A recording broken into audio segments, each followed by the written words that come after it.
All welcome back to Yashaswini Vamshika cooking and tips channel. ఈ tips తోటి రెగ్యులర్గా కిచెన్లో కొన్ని చాలా కష్టపడి పనులు చేస్తూ ఉంటాం కదండి. అలాంటి పనులు సులువుగా చేసుకోవచ్చు అండ్ అలానే అనవసరమైన దాన్ని కూడా రివ్యూ చేసుకోవచ్చు. స్కిప్ చేయకుండా చూడడానికి అయితే ట్రై చేయండి అండ్ నచ్చితే కనుక మీ ఫ్రెండ్స్ అండ్ ఫ్యామిలీకి షేర్ చేయండి. ఫస్ట్ టిప్ని అయితే చూసేద్దామండి. కొబ్బరి చిప్పు ఉంటుంది కదా, కొబ్బరి చిప్పుని ఈ విధంగా పైదాన్ని తీసుకొని కొంచెం అయితే కాల్ చేసేసుకోవాలండి. చిన్న దియా ఏదైనా పాతది ఉంది అనుకోని దానిలో ఈ విధంగా పెట్టేసేసి మనం కొంచెం దీనిపైన ఏంటంటే కొంతమంది నిప్పులు ఉన్నప్పుడు చిన్నపిల్లలు ఉన్నప్పుడు ఇల్లంతా సాంబ్రాణి వేస్తూ ఉంటారు కదండి. మనకి నిప్పులు కనుక అవైలబుల్లో లేవు అనుకోండి, ఈ విధంగా బొగ్గులు అవైలబుల్లో లేను అప్పుడు మనకి ఈ విధంగా మన కొబ్బరి చిప్ప ఏదైతే ఉంటుందో దాన్ని కొంచెం కాల్ చేసేసుకొని దీనిపైన కూడా మనం సాంబ్రాణి వేసుకోవాలి అనుకున్నప్పుడు, బొగ్గులు అవైలబుల్లో లేవు అనుకున్నప్పుడు దీనిపైన కూడా మనం వేసేసుకోవచ్చు అండి. సాంబ్రాణి ఇళ్ళంతా చిన్నపిల్లలు ముఖ్యంగా ఇళ్ళంతా వేస్తూ ఉంటారు కదా, అలాంటప్పుడు మీకు బొగ్గులు అవైలబుల్ అయినప్పుడు ఈ విధంగా కొబ్బరి చిప్పుతో మనకు సాంబ్రాణి అనేది వేసుకోవచ్చు. స్టిప్ వచ్చేసి కర్టన్స్ వాషింగ్ మిషన్లో కనుక వేయాలంటే ఇలాంటి రింగ్స్ ఉంటాయి కదండి, ఈ రింగ్స్ను కొంతమంది ఏం చేస్తూ ఉంటారంటే సపరేట్గా తీసేస్తూ ఉంటారు. డైరెక్ట్ కొంతమంది వాషింగ్ మిషన్లు వేసేస్తాము అనుకోండి, మనకి ఆ రింగ్స్ అనేవి ఊడిపోయి వాషింగ్ మిషన్ డ్రమ్ముకు పట్టేస్తూ ఉంటాయి కదా, అలా జరగకుండా ఉండాలి. మనకి రింగ్స్ కూడా వాషింగ్ మిషన్లో వేసినప్పుడే క్లీన్ అవ్వాలి అని అనుకుంటే మాత్రం ఈ విధంగా సాక్స్ ఏదైనా ఉంది అని కూడా సాక్స్లో కొంచెం సర్ఫ్ వేసేసి ఆ తర్వాత మనం ఈ విధంగా కర్టన్స్ ఏదైతే ఉంటాయో బయట వరకు రింగ్స్ ఉంటాయి కదండి, ఆ రింగ్స్ బయట ఉంచకుండా లోపల కనుక పెట్టేసాం అనుకో, సాక్స్ లోపల మనం సర్ఫ్ వేసాం కాబట్టి సాక్స్ లోపల మనకి వాషింగ్ మిషన్ లోపల రింగ్స్ నీట్గా క్లీన్ అయితే అందులో వాషింగ్ మిషన్ ఒక్కటి కూడా మనకి ఊడిపోకుండా వాషింగ్ మిషన్ డ్రమ్ అనేది పట్టకుండా అయితే ఉంటుంది. ఐ హోప్ ఇటు ఇప్పుడు నచ్చిందని, ఆ నచ్చినాక ప్లీజ్ అండి వాళ్ళకి లైక్ ఇచ్చి నా ఛానల్ సపోర్ట్ చేయండి, నాకు మోటివేషన్గా ఉంటుంది. ఇలాంటి టిప్స్ ట్రిక్స్ ఇంకా మీకు తీసుకొస్తూ ఉంటాను కాబట్టి ప్లీజ్ లైక్ చేయండి. అండ్ అలానే ఈ విధంగా యూజ్ అంతా రబ్బర్ బ్యాండ్ కానివ్వండి, లేదంటే హెయిర్ బ్యాండ్ ఉంటుంది కదా, హెయిర్ బ్యాండ్ కనుక రబ్బర్ బ్యాండ్ ఒకటి వేసేసాము అనుకోండి, మనకి రింగ్స్ అనేవి ఊడిపోవడం జరగదు. అట్ ద సేమ్ టైం అంటే మనకి హెయిర్ బ్యాండ్స్ ఏమైనా పాత ఉన్నాయి కానీ చాలా నీట్గా అయితే వాష్ అయితే వస్తాయి. అండ్ నెక్స్ట్ టిప్ వచ్చేసి ఇలాంటి గ్రీన్ స్క్రబ్బర్స్ ఉంటాయి కదండి, వీటిని అయితే తీసేసుకున్నానండి. దీనికి ఫెవిస్టిక్ కానీ ఫెవిక్విక్ కానీ ఏదో అంటించేస్తే పైన బాటిల్ క్యాప్ ఉంటుందని క్యాప్ కదా పెట్టేసేసానండి. ఇలాంటి మనకి చిన్న చిన్న గుండు సూదులు కనుక ఉన్నాయి అనుకోండి, ముఖ్యంగా మిషన్ చేసుకునే వాళ్ళకి మిషన్ టైలరింగ్ ఉంటారు కదండి, అలాంటి వాళ్ళు గుండు సూదులు చాలా ఇంపార్టెంట్ కదా. లేదు అంటారా, ఈ విధంగా థ్రెడ్స్ ఉన్నా కానివ్వండి, థ్రెడ్స్ అండ్ అలానే గుండు సూదులు రెండు ఒకే ప్లేస్లో ఉన్నాయి అనుకున్నా కానివ్వండి, ఈ విధంగా మనం పెట్టేసామనుకోండి, మన గ్లాస్ జార్లో పెట్టేస్తే థ్రెడ్స్ ఒకే దగ్గర ఉంటే గుండు సూదులు కూడా ఒకే దగ్గర అయితే ఉంటుంది. అండ్ నెక్స్ట్ టిప్ వచ్చేసి కొంచెం డోర్ మ్యాట్స్ ఏంటి అంటే ఒక 4-5 డేస్కి కొన్నిసార్లు స్మెల్ వస్తుంది. ముఖ్యంగా చిన్నపిల్లలు ఉన్నారు అనుకోండి, వాళ్ళు ఏంటంటే వాష్రూమ్కి ప్రతిసారి వెళ్ళి వస్తూ ఉంటాం వల్ల కొంచెం బ్యాడ్ స్మెల్ ఎక్కువగా అనిపిస్తూ ఉంటుంది అనుకోండి, అప్పుడు ఏంటంటే మనం ఉతికిన వెంటనే డైరెక్ట్గా వేసే బదులు ఈ విధంగా టాల్కమ్ పౌడర్ ఉంటుంది కదండి, టాల్కమ్ పౌడర్ కనుక వేసేసి అప్లై చేసి ఆ తర్వాత వేసుకున్నా కొంచెం స్మెల్ అనేది రాకుండా అయితే ఉంటుంది. అండ్ నెక్స్ట్ టిప్ వచ్చేసి మాస్క్ ఉంటుంది కదండి, కరోనా టైంలో ప్రతి ఒక్కరు మాస్క్ అయితే యూజ్ చేస్తారులే కానీ ఈ టైంలో కొంచెం అయితే తక్కువ అయిపోయింది కదా, అయితే ఇలా మిగిలిపోయిన వాటిని ఇప్పుడు యూజ్ ఎలా చేయాలో చూద్దామండి. సూపర్ యూస్ఫుల్ టిప్ అండి ఇది. వచ్చేసేసి మనకి మూడింటిని ఈ విధంగా లోపల ఉంటాయి కదా వాటిని అయితే కట్ చేసేసి సర్కిల్ లాగా అయితే కట్ చేసేసుకోవచ్చు అండి. ఈ విధంగా కట్ చేసి నెయిల్ పాలిష్ రిమూవ్ చేసుకోవడానికి మనం ఏం చేస్తాం, నెయిల్ రిమూవ్స్ అనేవి కొంటూ ఉంటాం కదా, నెయిల్ రిమూవ్ డైరెక్ట్గా కొంతమంది ఏంటి వైప్స్ అనేవి కూడా ఉంటాయి కదా, వైప్స్ కొంచెం ఎక్కువ కాస్ట్ ఉంటాయి కదండి.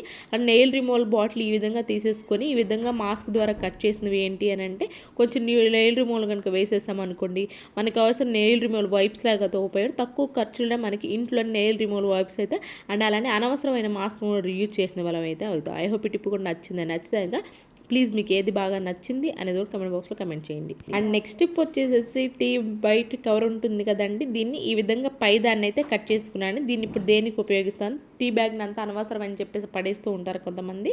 దీనికి బ్యాక్ సైడ్ అంటే డబల్ టేప్ ప్లాస్టర్ ఉంటుంది, డబల్ టేప్ ప్లాస్టర్ని కనుక పెట్టేసుకొని మన బాత్రూంలో కనుక పెట్టేసుకున్నామే అనుకోండి, ఇలాంటి చిన్న క్లిప్స్ కానివ్వండి, లేదంటే షాంపూ ప్యాకెట్స్ వాడుతూ ఉంటారు కదండి, షాంపూ ప్యాకెట్స్ కానివ్వండి, లేదు అంటారే క్రీమ్స్ ఏమైనా ఉన్నాయి ఫేస్ వాష్ చేసుకునే క్రీమ్స్ అలాంటివి ఏమైనా దీనిలో అయితే పెట్టేసుకోవచ్చు అండి.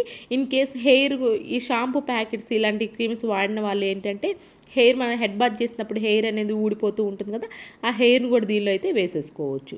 నెక్స్ట్ టిప్ వచ్చేసి స్కూల్స్ అయితే ఇప్పుడు పిల్లలకి లేవు కాబట్టి స్కూల్ బ్యాగ్స్ పైన దుమ్ము మురికి ఎక్కువ పడుతూ ఉంది అనుకోండి, సింపుల్గా మనకి దుమ్ము అనేది పట్టకుండా ఉండాలి. అలాగే వాష్ చేసిన తర్వాత డైరెక్ట్గా పెట్టే బదులు మీరు దుమ్ము అనేది పడుతూ ఉంటుంది కదా, అలా కాకుండా ఈ విధంగా మొత్తం వాష్ చేసుకున్న తర్వాత పాత పిల్లో కవర్ ఏదైనా ఉంది అనుకోండి, పాత పిల్లో కవర్లో కనుక పెట్టేసుకున్నామని దుమ్ము అనేది పట్టుకుంటుంది, మళ్ళీ మనకు అవసరమైనప్పుడు తీసి యూజ్ చేసుకోవచ్చు.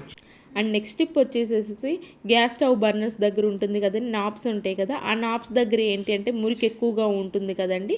మురికి ఎక్కువగా ఉన్నప్పుడు మనం రెగ్యులర్గా క్లీన్ చేసుకున్నా కానీ గ్యాస్ స్టవ్ని ఆ కార్నర్స్లో ఉన్న మురికి అయితే ఉండిపోతూ ఉంటుంది కదా.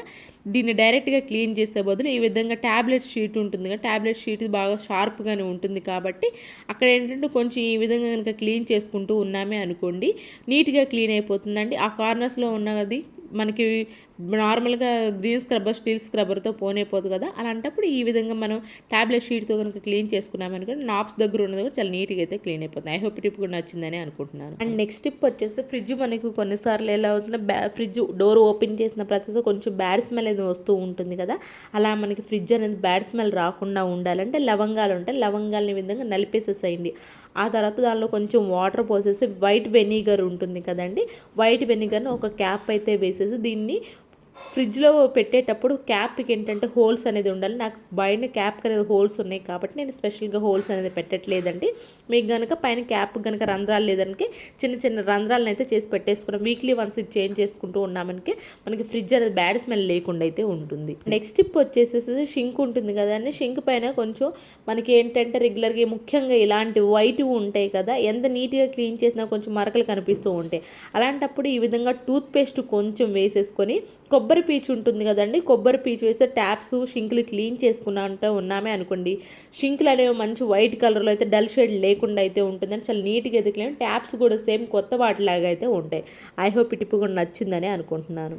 అండ్ నెక్స్ట్ టిప్ వచ్చేసి గోరువెచ్చని నీళ్ళు అయితే తీసేసుకొని దీనిలోనే నార్మల్ సాల్ట్ ఉంటుంది కదండి, ఆ సాల్ట్ వేసేసి బాగా కలిపేసేసుకోవాలి. మనం రెగ్యులర్గా గిన్నెలు క్లీన్ చేసుకుంటూ ఉంటాం కదా, స్టీల్ స్క్రబ్బర్ కానివ్వండి, గ్రీన్ స్క్రబ్బర్ కానివ్వండి, అయితే ఖచ్చితంగా మనం వాటిని కూడా వీక్లీ వన్స్ లేదంటే 15 డేస్కి ఒక్కసారైనా కానివ్వండి ఇలా వేడి నీళ్ళలో సాల్ట్ వేసేసి ఒక 15 నిమిషాలు ఉంచేసి ఆ తర్వాత కనుక మనం నార్మల్ వాటర్తో క్లీన్ చేసుకున్నాం అనుకోండి, దీని లోపల బ్యాక్టీరియా కానీ ఫంగస్ ఏదన్నా ఉన్నా కానివ్వండి అండ్ అలా ఫుడ్ పార్టికల్స్ కూడా స్టీల్ స్క్రబ్బర్లో ఉండిపోతాయి కదండి. అలా డైరెక్ట్గా మనం క్లీన్ చేసాము అనుకోండి వాటితోటి మళ్ళీ మనకి స్మెల్ అనేది వస్తూ ఉంటాయి స్టీల్ స్క్రబ్బర్. అలా కాకుండా ఈ విధంగా 15 మినిట్స్ ఉంచేసి ఆ తర్వాత కనుక క్లీన్ చేసుకున్నామే అనుకోండి మనకి ఫుడ్ పార్టికల్స్ అండ్ అలానే బ్యాడ్ స్మెల్ లేకుండా అయితే ఉంటుంది. అండ్ నెక్స్ట్ టిప్ వచ్చేసి ఏదైనా సరిగ్గా పిల్లలు స్కూల్లో ప్రింట్ అవుటర్స్ అనేది తీస్తూ ఉంటారు కదండి, అయితే మనకు బయటికి వెళ్ళి ప్రింట్అవుట్ తీయకుండా సింపుల్గా ఇంట్లోనే మనకి చిన్నప్పుడు మనం చేసే ఆఫ్కోర్స్ 90s కిడ్స్ ఆల్మోస్ట్ అందరికీ తెలిసే ఉంటుందండి ఈ సింపుల్ ట్రిక్. ఇప్పుడు ఎవరికి తెలియదు కదా, ఎప్పుడైనా సరే కానివ్వండి ప్రింటెడ్ కావాలి అనుకున్నప్పుడు ఈ సింపుల్ ట్రిక్ని అయితే ట్రై చేయండి. క్యాండిల్ ఉంటుంది, వైట్ పేపర్ మీద క్యాండిల్ మొత్తం అప్లై చేసేసి ఆ తర్వాత ఏదైతే మనకి డయాగ్రామ్ కావాల్సి ఉంటుందో దాన్ని రూపాయి కాయిన్ పెట్టేసేసి ఈ విధంగా రివర్స్ తిప్పే ఎటువైతే క్యాండిల్ పూసామో అటువైపు తిప్పేసేసి ఎక్కడైతే ఆ డయాగ్రామ్ ఉంటుందో దానిపైన ఈ విధంగా రబ్ చేసాము అనుకోండి, ఈజీగా మనకి ఆ డయాగ్రామ్ అనేది వస్తుందండి. ప్రతి ఒక్కరికి యూస్ఫుల్ అయ్యేటప్పుడు ఎప్పుడైనా సరే కానివ్వండి పిల్లల PP1 PP2లో డయాగ్రామ్ ప్రింట్అవుట్ కావాలి అనుకున్నప్పుడు ఈ సింపుల్ ట్రిక్ని అయితే ట్రై చేయండి, మీకు ఖచ్చితంగా నచ్చి తీరుతుంది. అండ్ నెక్స్ట్ టిప్ వచ్చేసేసి మనకు కుక్కర్ ఉంటుంది కదండి, కుక్కర్లో ఈ విధంగా హాఫ్ కంటే తక్కువ అండి వాటర్ అయితే తీసేసుకోవాలి. దీన్ని కొంచెం అయితే వేడి చేసేసేయండి. వేడి చేసుకున్న తర్వాత ఏంటంటే పిల్లలకి ఎప్పుడైనా సరే కానివ్వండి స్కూల్స్కి వెళ్ళేటప్పుడు కరెంటు పోయింది అనుకోండి, సడన్గా మధ్యలో స్కూల్ యూనిఫామ్ కనుక ఐరన్ చేసేటప్పుడు కరెంటు పోయింది అనుకోండి, సింపుల్గా మనకి అప్పుడప్పుడు అర్జెంటుగా మనకి ఐరన్ చేసుకోవాలి అనుకున్నప్పుడు ఎలాంటి ఐరన్ బాక్స్ కానివ్వండి కరెంట్ అవైలబుల్లో లేదు అనుకున్నప్పుడు సింపుల్గా ఈ విధంగా హాట్ వాటర్తో కూడా మన ఐరన్ అనేది చేసుకోవచ్చు అండి. కుక్కర్లో వేడి చేసేసి ఈ విధంగా మనం ఐరన్ చేసుకున్నాము, షర్ట్ సేమ్ ఐరన్ బాక్స్ చేసుకున్నట్టు అంతకు కాకపోయినా కొంచెం అయితే మనకి ఐరన్ అయితే అయ్యి వస్తుంది. ఐ హోప్ ఈ టిప్ కూడా నచ్చిందని అనుకుంటున్నాను. ఇవేనండి ఈరోజు టిప్స్ ట్రిక్స్. యూస్ఫుల్గా అనిపించుంటే మాత్రం ఈ టిప్స్ అనేవి ఒకసారి ట్రై చేయండి. అండ్ మీకు ఏది బాగా నచ్చింది అనేది ఒకటి కమెంట్ బాక్స్లో కమెంట్ చేయండి, లైక్ చేయండి, షేర్ చేయండి, సబ్స్క్రైబ్ చేసుకోవడం మాత్రం అసలు మర్చిపోకండి. రేపటి వీడియోలో మంచి మంచి టిప్స్ మళ్ళీ మీ ముందుకు వస్తాను. అంతవరకు మీ అందరూ అయితే హ్యాపీగా ఉన్న హార్ట్ఫుల్గా అయితే కోరుకున్నా. Thank you so much for watching.